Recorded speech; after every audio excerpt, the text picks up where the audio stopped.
Good evening. We're live here on the air at Awesome Radio, WBIS LP 106.9 on your FM dial. I am your host, Richard A. Taylor, and tonight is our debut broadcast of the U-Turn Show, where we highlight real life testimonials of people who have transformed their lives by making a complete U-turn from the path that they traveled.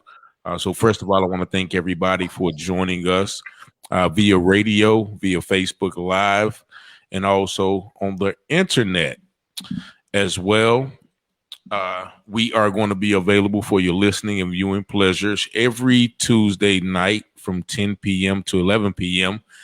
Eastern Standard Time. Also, you can log on to the station's website, www.wbisawesomeradio.org, and download our apps at the Google Play, the Apple Store, and on Alexa. Also, we can be viewed on the station's Facebook page at Awesome Radio 106.9 FM WBIS LP. Also, feel free to call in on our inline studio 252-756-2008. Once again, I am your host, Richard Taylor.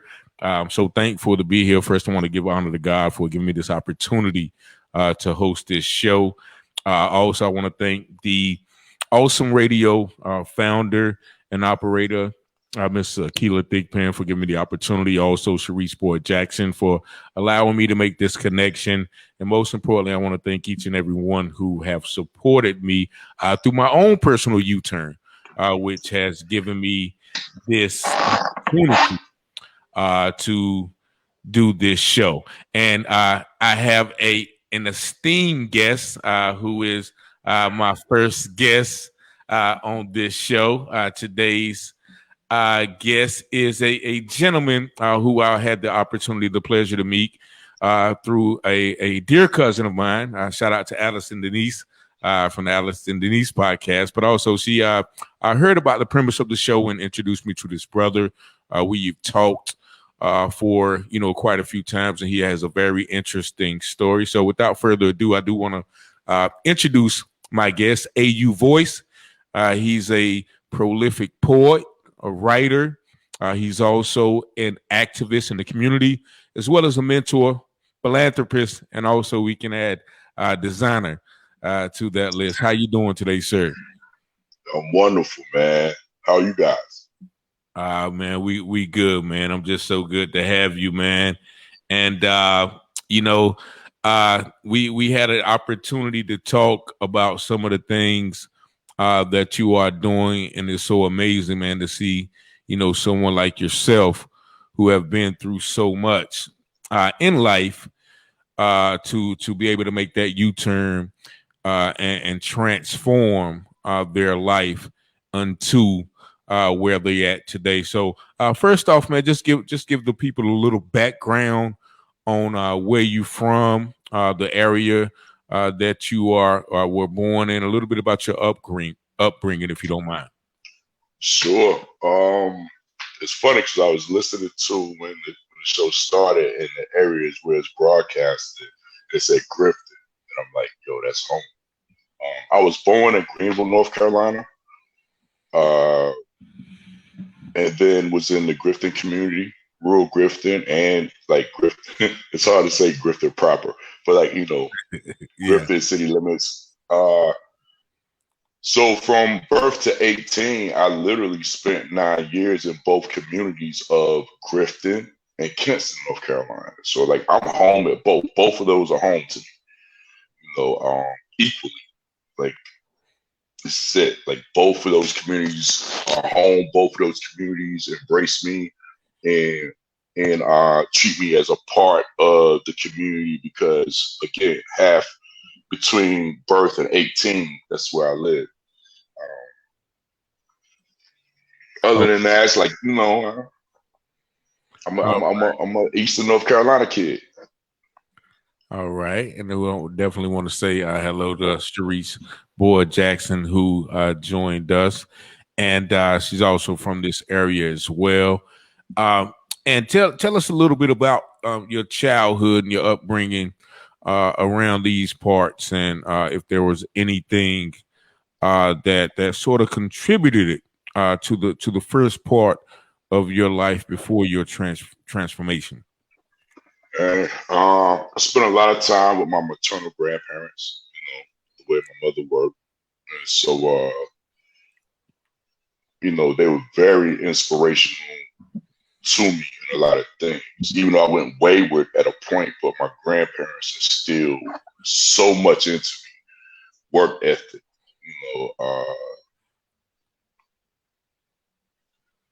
having integrity, honor, you know. And again, I ended up going wayward, but my grandparents taught me so much. My mother as well, but like I learned so much from them. They were farmers.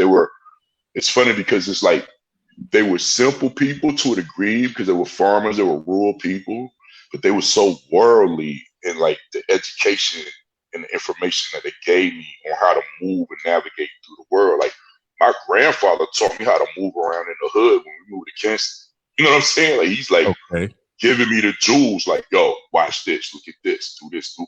You know what I mean? Like, and I'm looking at him like, how you a farmer, a deacon in the church and all this, how you know? But he knew. You never know where where he got that knowledge from before he became. You know what he told exactly. You know what he told me one time? We was talking about that. He said, I ain't always been your grandfather, and I ain't always been a deacon in the church. Definitely. And I was like, all right, okay, granddad, I got you. I feel you. Okay. And so I learned a lot from them. And then we transitioned. My mother got married, right? She married my stepfather, my sister's father. And that didn't last long, maybe 5 years or so. And, there's some trauma behind that. But then we moved to Kingston. And, like, now I'm in a whole new environment. Like, look, man, Kingston, I love my town. I love my city. It's dear to my heart. But if we're going to have the real conversation, man, Kingston is like a neighborhood, like a block in Bushwick, Brooklyn. You know what I'm saying? Like, it goes down. It could go down. And so I go from this idyllic country lifestyle, like being out there, my grandparents running around in the yard, out in the fields, tobacco fields, cornfields, whatever, right? Just free to run and roam and do whatever. And now I'm in this environment and like these kids be fighting. I'm like, wait a minute, did he really hit him in his face with a fist? Like, what is going on here? Alien to me. I don't know nothing about this. Like it's like an urban Lord of the Flies. Like I don't know what's going on here, right? And I have no one to go to, right? I'm the oldest. I'm the oldest child. I don't have any cousins. I don't have any relatives. I don't have nobody here. It's just me. I gotta figure this out. My mom working like crazy. I can't run to her. You know what I'm saying? In my mind, as a child, like I can't tell my mama. So I had to figure this out, man. It was crazy. Okay, but, so you mentioned your mom and your grandparents. What about your father, if you don't mind me asking? Was he in the picture or he was? Nah, he wasn't there. Nah, he wasn't there. He checked out. Okay. You know what I mean? Like he may see this, right? And it's okay. Like I mean, I'm not gonna mince my words, but whatever happened may have happened, but I feel like he still didn't step up to the plate to be responsible and be a father. You know what I'm saying? Like, look, there's a period of time when I'm living in Kingston. We live in these projects, right? Called Jack Roundtree. If anybody listening, you from Eastern North Carolina, Kingston, you might have know about these particular projects. It's on the north side of town of Kingston, right? Okay. So anyway, my father lived about 7 blocks from me, right? Mm-hmm. I ain't see that cat for years, and we were in the same town. I would go to the house and see my siblings and my stepmother, right? But I would go when he wasn't there because I ain't want to deal with him. Like, you don't deal with me, I don't deal with you. But I got brothers and sisters. You know what I'm saying? My stepmother at the time was very loving and nurturing. I would go when he wasn't there, but now he ain't come through. He wasn't there. Okay. Straight up, like it's just that. That Siobhan, can't be good. Siobhan, excuse me, Siobhan Marie said, "Hey, L." I don't know if you know who that is. Yeah, But, I do. What's up, Vonda? How you doing? all right, so we got to move on, man, because we don't got but an hour though. So you mentioned a a period where you went wayward. Could you kind of dive into that a little bit? We talked about it, so give the audience a little bit of Yeah, man. Look, check this out. Yeah, so I'm gonna give you the genesis of it, like where it first started, and then where it went, like when I took it way to the left. So I'm still in Kingston. I'm in the projects, and I had some partners of mine, some of my friends, my homeboys, and it was I'm just telling the story. It's this white crackhead, right, that lived out there in the projects. He was trying to get some drugs. Okay. So they was telling him like, yo, my man got it. I was the man, like, but I don't know, right? So they come to my apartment, knock on the door, like, yo, got this dude, got some money. He said he trying to buy something. We're gonna walk him over here to like the tree line, and like you got it stashed, and then we're gonna rock him and get the money and bounce. And I'm like, okay, like, come on, peer pressure is crazy, can be. But I was like, all right, cool. So we did it. We rocked the dude, get the bread, we bounced, we split it up, and then like that's it for years. I never was on the jokes again. Well, I did, but like nothing happens for years. All but right. It stuck in my mind like, yo, that was an easy lick, right? Fast forward, we moved from Kingston back to Griffin, and I'm rolling with my people that way. It's my high school girlfriend, my high school sweetheart's prom time coming up, right? I had graduated, but my prom is coming up. So, I got a job, I'm working, I get a little money. So I'm straight when it comes to the prom, like, taking care of everything, whatever. But these dudes that I knew, they was on the jokes. They said it was telling me, like, yo, so I'm trying to get this dude. For our layman audience that don't know what the jukes is, the jukes is the robbery. You know what I mean? Yeah. The jukes talking to a layman audience. So jukes is, I apologize. So you good though? Robber. Okay. Yeah. Jukes is the robber. So they're like, yo, we're gonna get dude, and I knew the dude. I'm like, I can't do that. He know me. They're like, nah, I'm gonna do it like this. So they came up with this plan. It worked. And so they stick the dude up, get the bread, and they're like, because in the way it goes down, like they trying to get both of us, and like I ain't got no money, so they like rough me up and throw me in a car, take his money. He laying out on the ground, spread eagle, right? And they take off, boom, and then they're like, yo, here you go, like here's your cut. And it was funny because they was like, yo, prom coming. I know you take your Tracy. My high school sweetheart name was Tracy. He's like, yo, I know you take it to prom. Make sure you got some, your money straight. So they broke me off because they've been doing it all night, robbing stuff. So they give me like a big portion of the dough. The next night is the prom, and me and her are coming through, right? We done went to the prom, and truthfully, we young, your hormones is whatever, and we got a room. I'm being honest. I know, but I'm saying this what happened. And we're coming back home, and there's police everywhere at this particular gas station, this convenience store. We're like, yo, what's going on? Them same dudes that I was with the night before and pulled the jokes got bagged up trying to rob somebody at the gas station. And one of my dudes, Rico, peace to Rico, like he's doing like 88 years behind that, man. Like he got railroad very, very bad. But still in my head, I'm like, yo, that was an easy lick. We got Mel, the dude named Mel. And some more time goes by.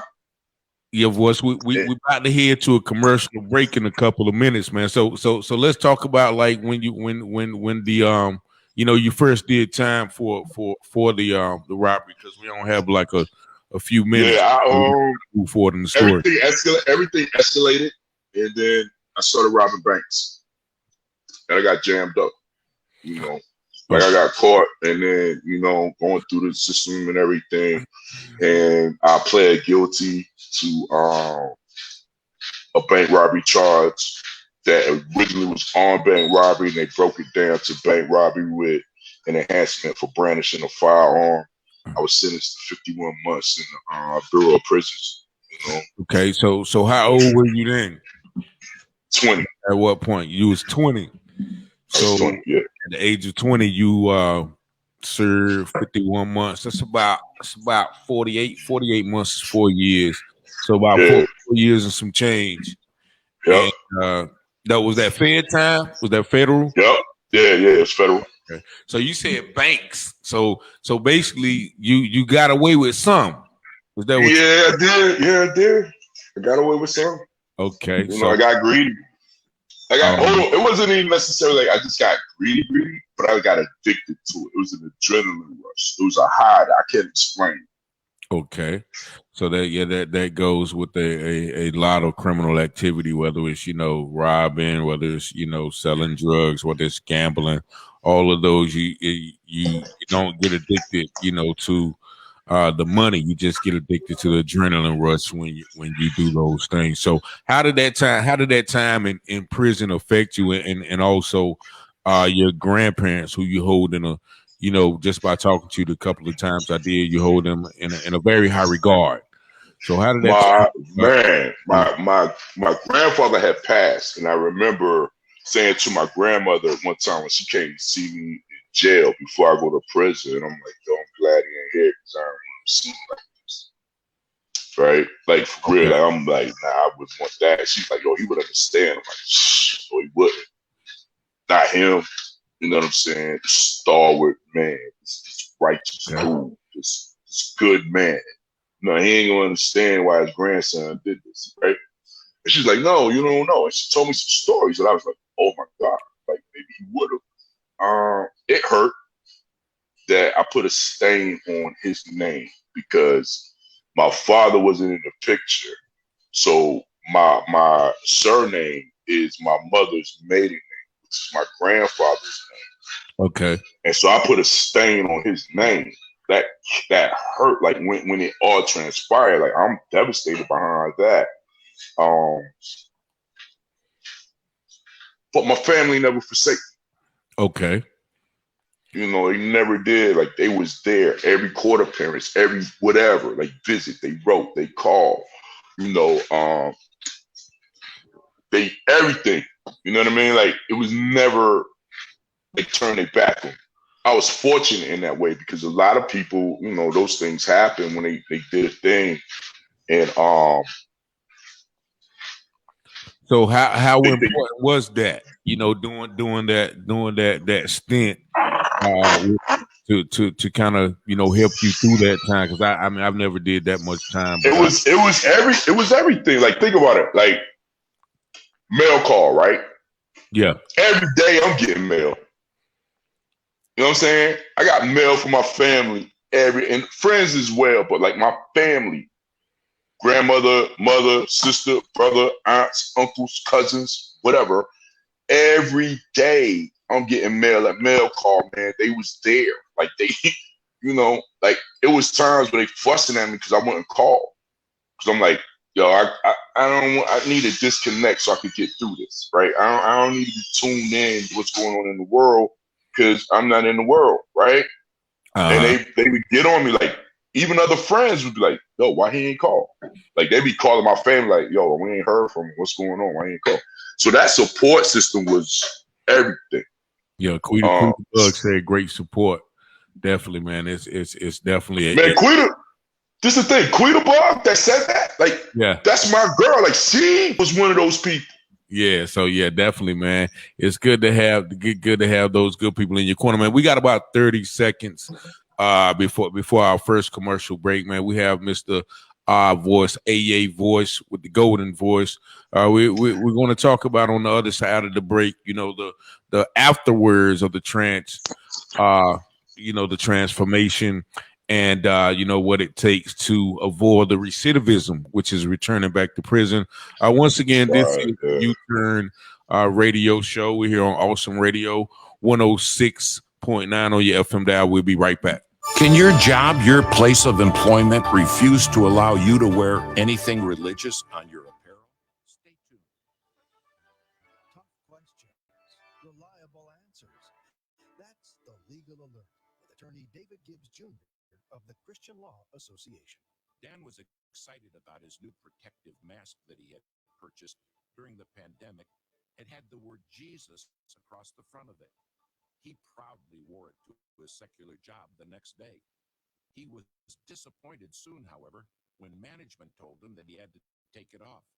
Dan called our lawyers at the Christian Law Association as soon as he was off work. Did they really have the right to tell him that he couldn't have a mask that had Jesus on it when people were wearing masks with all kinds of things on them? Our attorneys explained to Dan that it would depend on whether or not they allowed other types of secular wording on the mask. The company did have the right to control the apparel of their employees, but they could not single out his religious apparel if they allowed other unapproved secular apparel in the same workplace. Because they allowed all kinds of different wording on masks, Dan had absolutely a protected right to have a religious message on his face mask. The Legal Alert with attorney David Gibbs Jr. is a presentation of this station and the Christian Law Association. Why build a huge ark? This is Ken Ham, CEO of the ministry behind the new Answers Bible curriculum for homeschool. This week we're diving into the historicity of Noah's flood and the fact that it was a global flood. Now consider this. God told Noah to build an ark to save him, his family, and representatives of the land animal kinds. But why?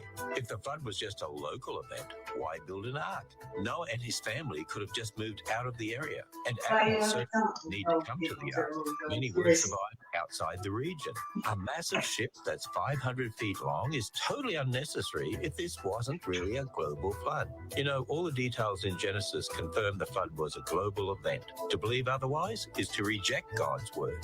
Learn more about the Answers Bible curriculum for homeschool at AnswersRadio.com, and also learn about our life-size Noah's Ark. Dive deep into God's word at AnswersRadio.com. This is Awesome Radio, WBISLP 1069.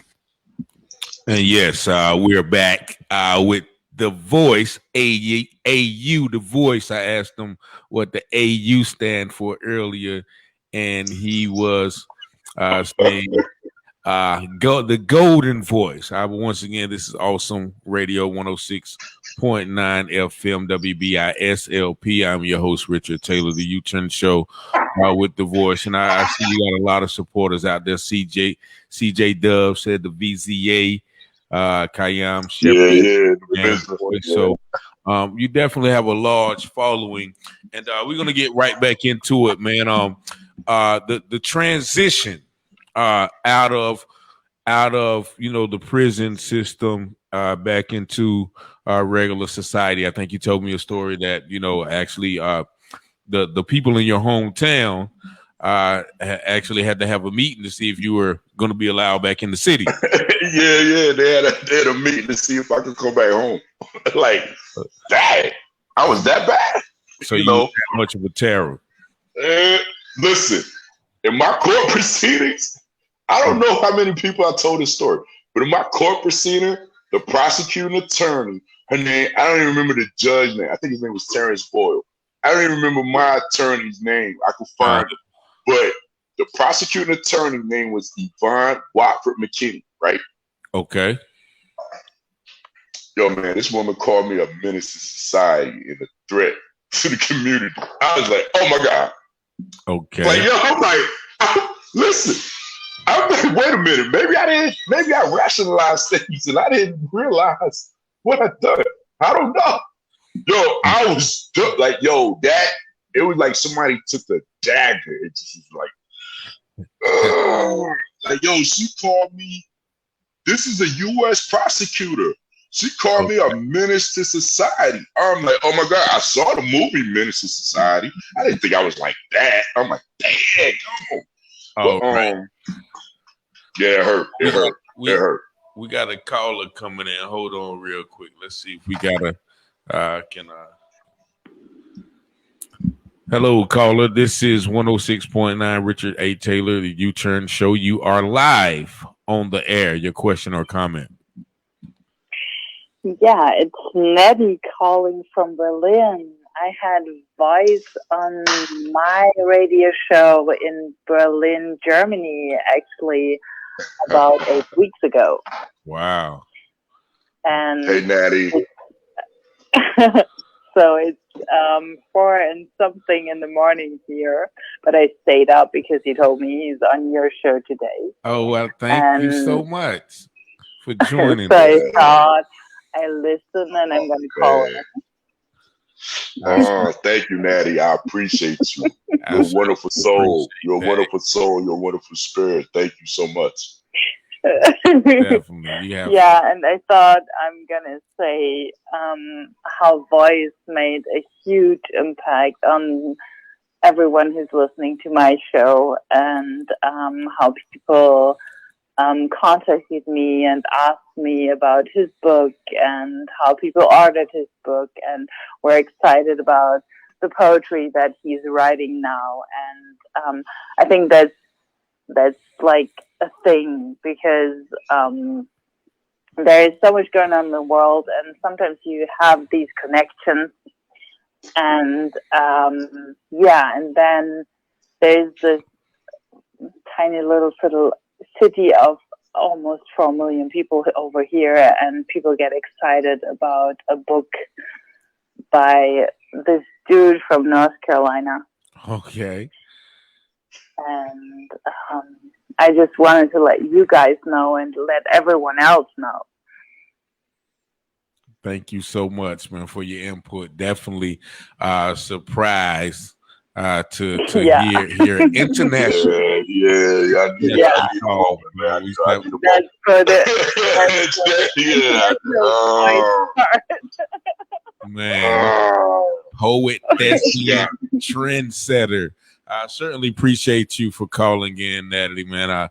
I definitely look forward to maybe having you call in on another show. Yeah, thank you, Natty. But we certainly thank you. No, but man, that one.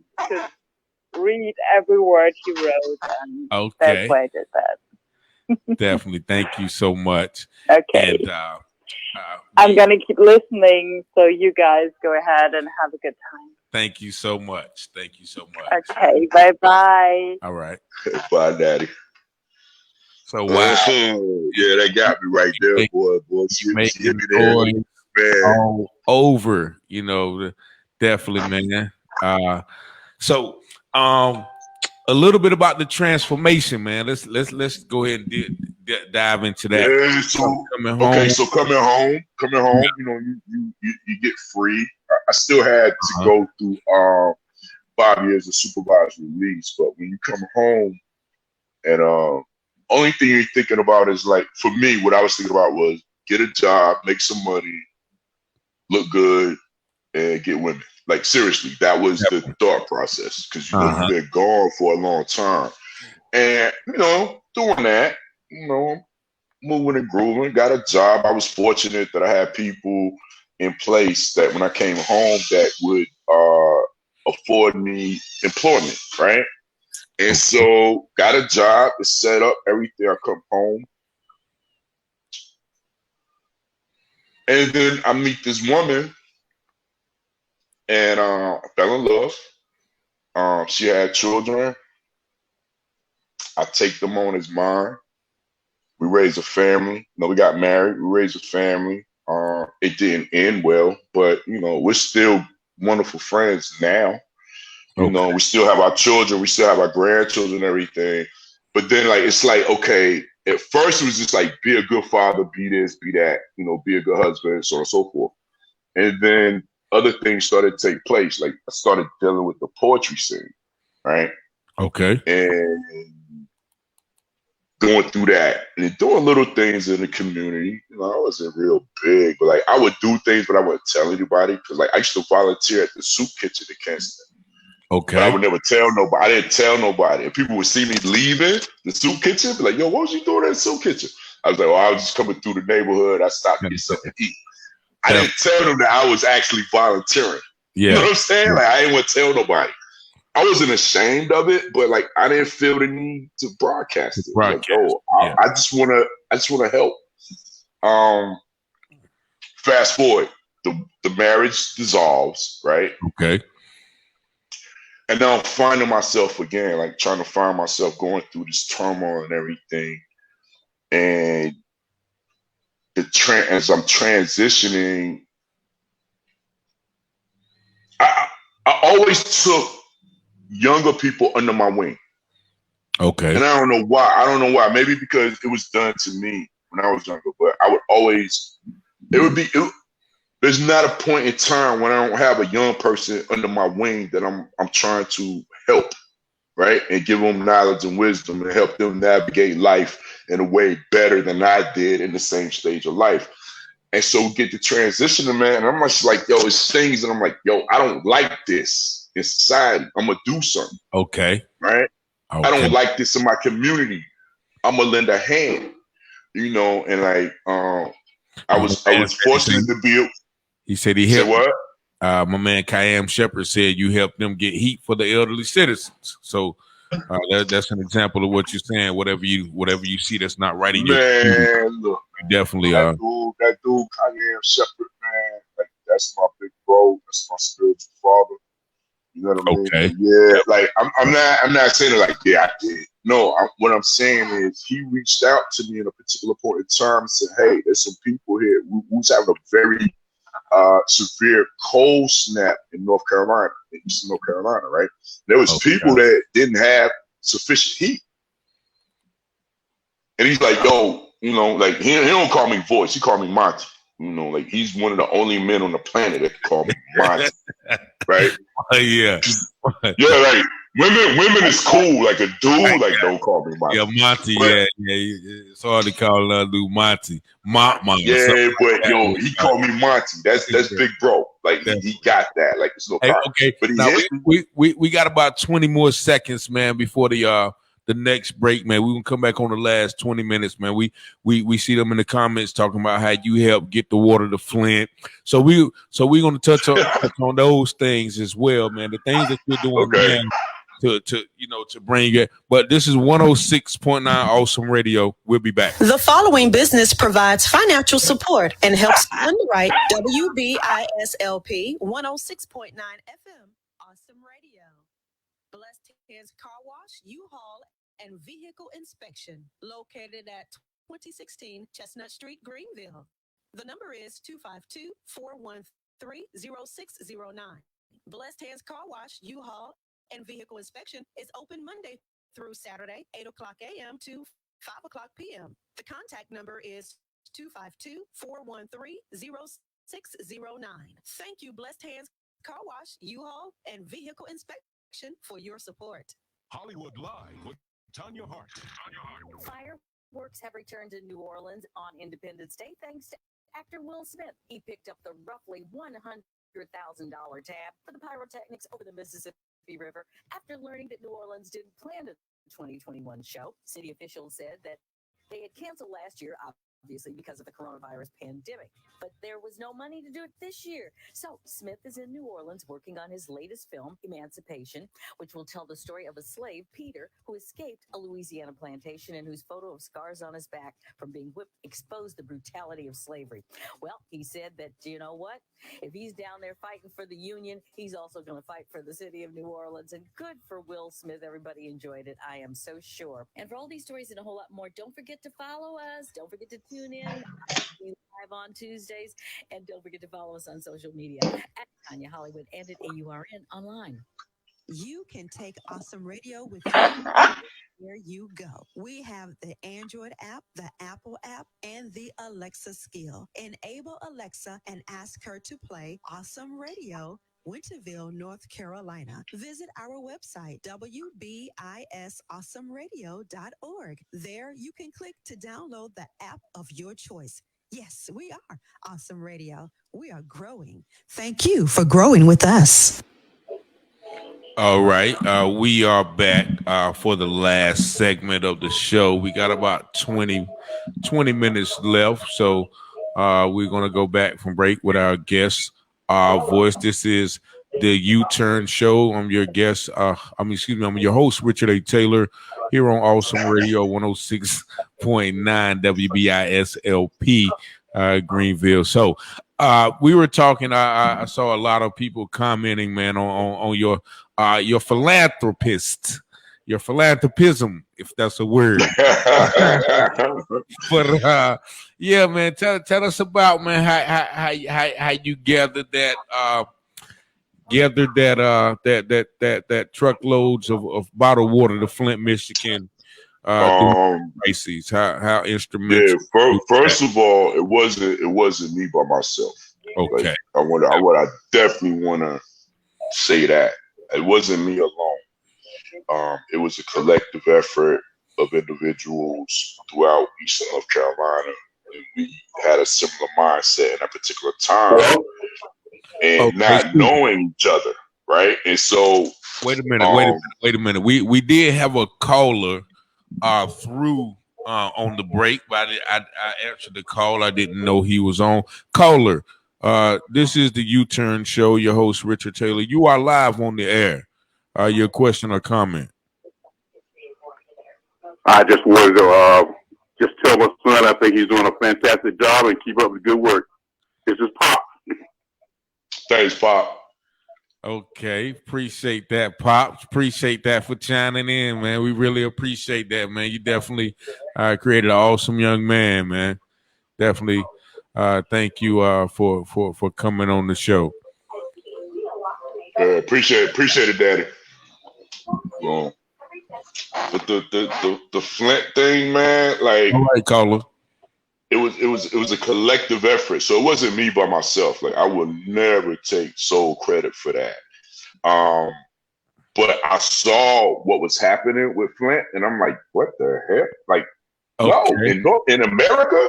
Hey, real quick, we got another caller coming in real quick. We got a lot of no problem. No problem. 1 second. Yes, 106.9 radio. You're live on the air. Caller, your question or your comment. Okay, good evening. I do have a comment. First, I would like to say congratulations to you, Mr. Host, on this wonderful show called the U-Turn Show. It appears like it is going to be a blast. So we thank and praise God for you, Mr. Taylor. And to you, Mr. Voice, I hope and pray that the U-Turn Show will have you back again, because it sounds like there is just not enough time on this show for us to hear the great testimonies that you have to share with us. I have enjoyed everything that I've heard thus far, Mr. Voice, and I am in great anticipation that I would hear more. And only you, with a name like AU Voice, can have someone from all the way across on the other side of the world, from Berlin, to call in to support. Awesome radio. I'm enjoying the show. Thank you. Thank you, ma'am. Thank you. She brought tears in my eyes for real. Like, I got water out for real. Like, I ain't gonna lie, I cried. Your girl Quita said, "Is there onion in the room?" when you was tearing up. You was tearing up. Yeah, that she got me, man. I was not anticipating that. Yeah, man. But the Flint thing, I got mad, bro. Like, I got real mad. Like, yo, wait a minute. This is a community in America, in the United States, that's predominantly black, and they ain't got good water. They don't have drinking water. So look, my stupid self go on Facebook and says, I'm gonna get water for Flint. And everybody's like, yeah, okay, woo, woo. And then I'm sitting here thinking, like, what happens if I get the water? How am I going to get it there? Where am I going to put it? Like, oh my God, what did I do? Right? So I'm now like distraught. Like, I don't know. And I called a friend of mine, Sharon Dixon. I'm like, yo, man, I went up here and said I'm going to get water for Flint. I don't know what to do. She calls another mutual and was like, yo, Voice said he wanted to get water for Flint. And it all came together. Like, that's the short version of it. Sharon Princess Dixon, the poet. Yeah. Okay. Yeah. We just did a recent show together. Shout out to Sharon Princess. I didn't know she was. Yeah. That's my girl. Yeah, that's my girl. You know what I'm saying? Wonderful person. And so she and then we get connected, and other people was like, yo, I know somebody, and it all came together, and collectively, Eastern North Carolina came together, and we was able to get enough water, generate the funds and enough water to take 4 18-wheelers to Flint, Michigan. Oh, wow. We get a 15-passenger van, we jump in, we take off, we go to Flint, we get a room, we get rooms, we jump out, we go in the neighborhoods, meeting with people and everything, dropping water off, so on and so forth. There was even a point where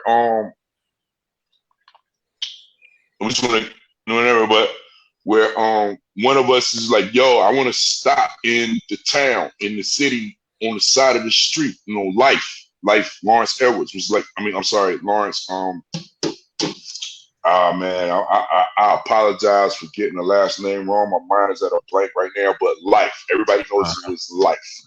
Okay. Life is like, yo, I want to go in the hood, pull the truck over on the side, and just give people water. And we did that, right? And so we was able to do that, and we come back home, and I did a little GoFundMe to help, right? And so the Kinston newspaper reached out to me like, yo, what are you doing? What are you doing? And I didn't want to have no parts of it. I didn't want to do an interview. I didn't want to talk about it. It's like, yo, I went and did what I did, as far as me and as far as us, like we just went and did it. Like even when we was in Flint, they was like, who y'all affiliated with? Who are you? Whatever. Like nobody. It's the We Team. That's what we called ourselves, the We Team. We are doing this. And like we don't want no TV stations down here. We don't want no newscasters down here. We don't want none of that. We just doing it and we out. That's what we did. Like we went and like bam, dropped the water, went back, got some rest, jumped on the highway and came back home. I went to work. Like I got home like on a Thursday night, like 12, like midnight, 1 o'clock, something like that. Got some rest and got up and went to work the next day. Like, yo, we did what we had to do. We out. And so the newspaper contacted me and I didn't want to do it, but one of my friends was like, look, man, Kinston get a bad rap a lot of times, man. You should do this interview. And I'm like, man, I don't want to talk about it. Definitely. Like, I ain't do it for that. Yeah, that's true work from the heart. Yeah, but then I do it and it happened and people was like, oh, wow, and I appreciate it. For real, like, I do, but I didn't do it for that. I don't do anything for the accolade. I do it because I feel like it's right. That's what we need to do. Like, if I take, and I don't even want to really go in deep to it right now because I don't want to tell someone else's stories for them to tell, but if I put my arms around some young men and find out like, yo, you really don't want to be in this gang life. You really don't want to do that. You have other dreams and aspirations.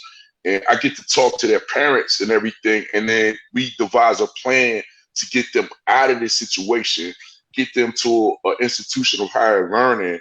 And those 4 young men have now graduated from college and are going on with life. Like, that's what it's about for me. Do what I can do, man. I don't need the big platform. I don't have to have this huge platform. Just do what I can do when I can do it. You know what I'm saying? We got another caller coming in.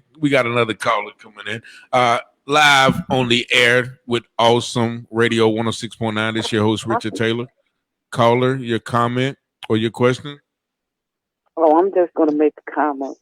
Now, this is Fanboy from Philly. What's going on? I can't say I know him, but what I do know of him, it's like you ever meet someone and their aura is a good aura. And I haven't met him in person. He has a good aura. Okay. And I would have never thought he would do some of the things he's talking about today. Yeah, but that's great. It's all good. It's all good. Because it doesn't change what I think about him. He's still a good person to me. But I just wanted to let him know I was listening and tuned in. And to keep up the great work he's doing. Okay, what was your name again, caller? My name is Pamela. Thank you so much, Pamela. We really appreciate you checking out the show and chiming in with your support. Yes. Yeah, thanks, Pam. I appreciate that, sis.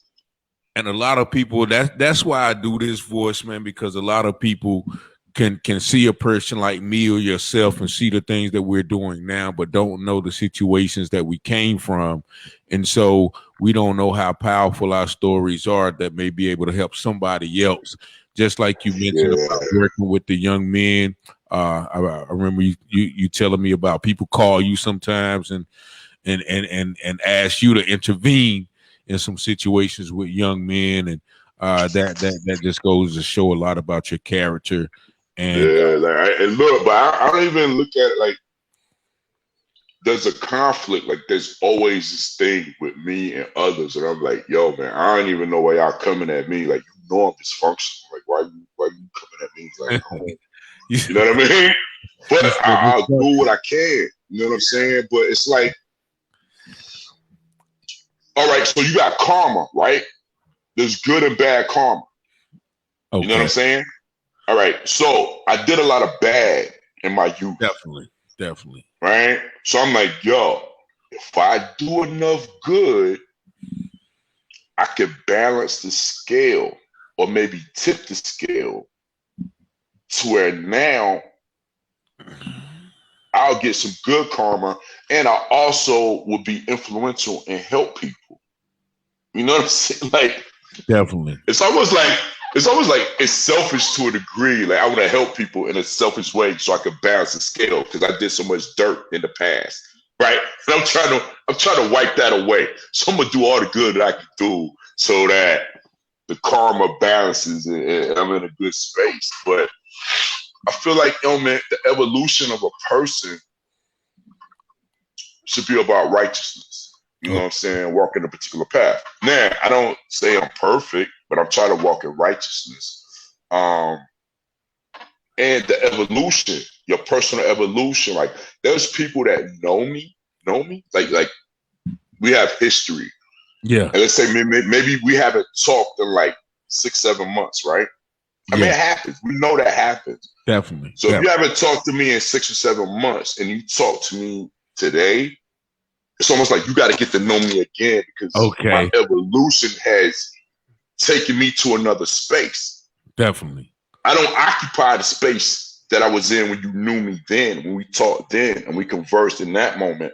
I'm in a different place. Mm-hmm. Like my evolution should make you have to get to know me again. Like I don't know this guy. I don't know this guy. Like, I like this guy. I hope that's the case. Like, I like this guy, but I don't know this guy. I knew him. I don't know this person. And now you have to get to know me again because I'm continually trying to push myself to get better and do better. You understand what I'm saying? Like, that's very important to me. That's the legacy that I want to live. Like, when I die, and I'm going to die one day, make no two ways about it. It's going to happen.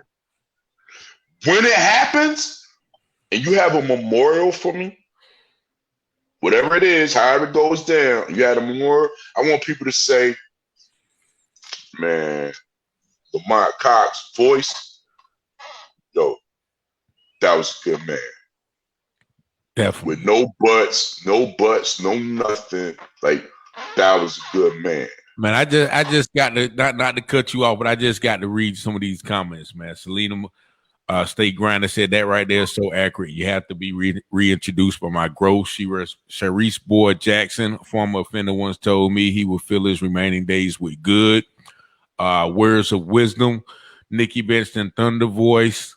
Let me see. Shonda Lawson said, when I met you, I knew nothing of your past, but I just knew you was a good person. John K. Shields, our voice. AU voice, I love you, Pop, man. You're just getting a lot of love, man. Jennifer Sunshine Campbell. It's hard to find a person that is always the same from the start. Motivational, encouraging, just always real. That's the voice. Man, you're just getting so much love, man. I can tell. Look, man, I don't even know if I deserve it though. Yeah, I mean, we are. You know what I'm saying? Like, for real, I don't know. But you know, there's a scripture that says, you know, man looks at the outward appearance, but God looks at the heart. You know what I'm saying? So we sometimes, you know what I'm saying, people judge us on our outward appearance, man. But people seem to know your heart, man, and know that you're a good person. We only got about four more minutes, man. A person asked me, they say, Voice, what would you have, for what one last word to the listeners, and what would you want to leave, with the listeners until the next time? Because I got to have you on again, man. I see an hour is not long enough, for you.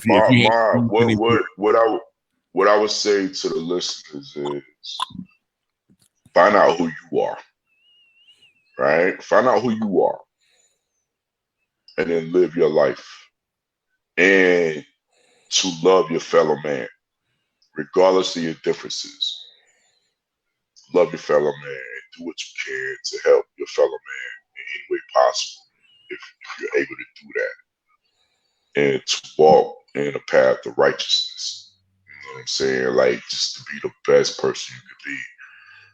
You're going to struggle, but that's the thing. That's my thing. That's what I try to do. I fail every day. Like, man, I feel like I fail. Truthfully, I feel like I fail everybody that I know. Yeah. I do. Like, I really do. Like, I try hard, but I feel like I fail all the time, but continue to try. And the things that you read and the people that are saying these things about me, and I'm looking and I'm listening, and like, I don't even know, like, who are y'all talking about? Like, y'all know me. What are you talking about? Like, I'm not, you know what I'm saying? It's very humbling. It's very humbling. Impact that you have on people, man, like because you are just being you. So it's hard to see, man, from a lot, but I can just see, who by all these people who are chiming in, man, and there's definitely something to this guy AU Voice that has made an impact in a lot of lives and inspiring, man. So I definitely want to big up to Constance Miller too. I see you, Constance Miller. Thank you for tuning in as well. Appreciate the love. But man, and like I said, man, it's only about 2. Tell us real quick. Tell us about what you're doing with the Kinston and the police reform and the citizen. Yeah, so we've been working for about a year now on a police reform situation and a citizen review board for Kinston. It's going to go into effect. We got derailed a little bit because they hired a new city manager, so we're going to have to, deal with that. But there's things in the works. Like, I'm always doing something, even though people may not know, but behind the scenes, I'm always doing something, to create change in a positive way. Like, man, come on. Like, what are we here for? Definitely. You know what I'm saying? Like, what are we here for? You have to try to do something. Lend yourself to something. Yeah. Find a cause and lend yourself to that and help it. Do whatever. And it doesn't have to be something of that magnitude, but anything. Like, do something. Because if you're not part of the solution, you're part of the problem. Definitely. And I want to be part of the solution. I want my mother to be proud of me. I want if I see my grandparents again, I want them to be proud of me. I want my children to be proud of me. To say, like, that's my daddy. Look what he do. I want my grandkids to be proud of me. I want my woman to be proud of me. To say, that's my man. You know what I'm saying? I want my friends to say, that's my friend. Look what he does. Definitely. We got 45 more seconds. AU Voice, how can the community get in contact with you? Hey, yo, hit me on Facebook, AU Voice, Instagram, VTG73. I don't do Twitter or anything. Like, those are the 2 mediums that I'm on. So again, Facebook, AU Voice. Okay. Instagram, VTG73. Okay. That's the name of our LLC. And, all right, we got 20 seconds left, man. We just want to thank AU Voice, man, for blessing us on our initial show, U-Turn show here on Awesome Radio 106.9. We'll be with you next week, Tuesday, 2 p.m. That starfish It's been a pleasure. illustrates an important truth. Welcome to Daily Direction, helping you discover the truth of God's Word with Dr. Melvin Banks. An old man walking along a beach shore saw a small boy picking up starfish off the beach, littered with starfish. The man asked the boy, "Son, what are you doing?" The boy replied, "Throwing starfish back into the ocean."